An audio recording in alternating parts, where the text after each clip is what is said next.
Napakasarap at napakasimpleng merienda ngayong hapon mga idol gamit itong repolyo at carrots. Meron pang 3 pirasong pansit canton at syempre yung sibuyas at bawang natin mga idol. Yan yung titirahin natin ngayong hapon mga idol. Unay pakuluan natin itong pansit canton mga idol. Bali half cook lang yan mga idol kasi pangit naman pag malambot masyado mga idol. Pakuluan lang ng konti tapos balik ta rin at pag lumambot ng konti lang mga idol, pwede na yan mga idol. Siyempre pagkatapos natin pakuluan, ilagay na natin yan sa mahiwaga nating plato. Sunod, hiniwa natin itong repolyo mga idol. Hiniwa lang natin yan sa manipis mga idol para mas sulit na sulit talaga mga idol. Gawin nating original na pansit, ang pansit canton. Hiniwa na rin natin itong carrots mga idol. Bali nipisan pa rin natin yan para mabilis lumambot pa dyan ay iginisa natin mga idol. Ganyan lang mga idol. Napakasimpleng merienda yung gagawin natin at ang maridi na nga lahat-lahat mga idol. Nahugasan na rin yung mga gulay-gulay natin. Nahiwa na rin yung sibuyas at bawang.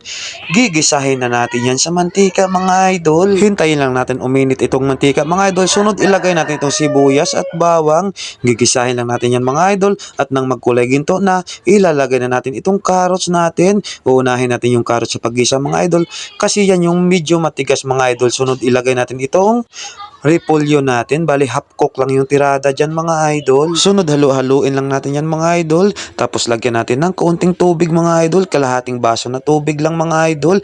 Sunod ilalagay na natin itong seasoning ng mga pansit canton mga idol. Yan din yung gagamitin natin pang palasa dito. Kaya kayo dyan mga idol, pag may pansit canton kayo, try nyo i-upgrade mga idol. Gawin nating mas healthy yung merienda natin. Pagkatapos natin ilagay yung seasoning mga idol, halu-haluin lang natin yan para humalo din yung lasa. At after nyan mga idol, siyempre ilagay na natin yung pansit canton na pinakuluan natin. At ayan, ayaw pa yata magpaluto. Kumakapit pa talaga dito sa plato natin. Pero wala siyang magagawa mga idol. Sa kagustuhan natin kainin, pipilitin natin yan mahulog dito sa napakaputi nating kawali. At ganun pa rin mga idol yung gawin natin. Mix ulit natin mga idol para maghalo yung canton natin at yung mga gulay mga idol. At siyempre, yung lasa mga idol, haluin natin para tumimbang yung lasa. At ilagay na rin natin ito sa mahiwaga nating plato mga idol para ito'y mamukbang na natin. O diba, napakasimple lang gawin mga idol. Pero meron na tayong healthy pansit canton ngayong hapon ng linggo mga idol. Siguradong solve na naman tayo mga idol.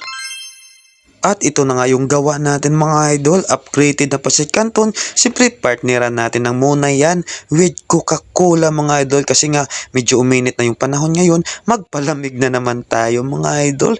Napakasarap din itong ipalaman natin sa munay mga idol.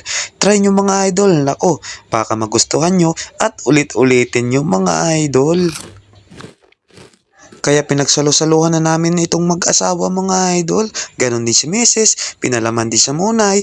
At si Baby Prince naman mga idol.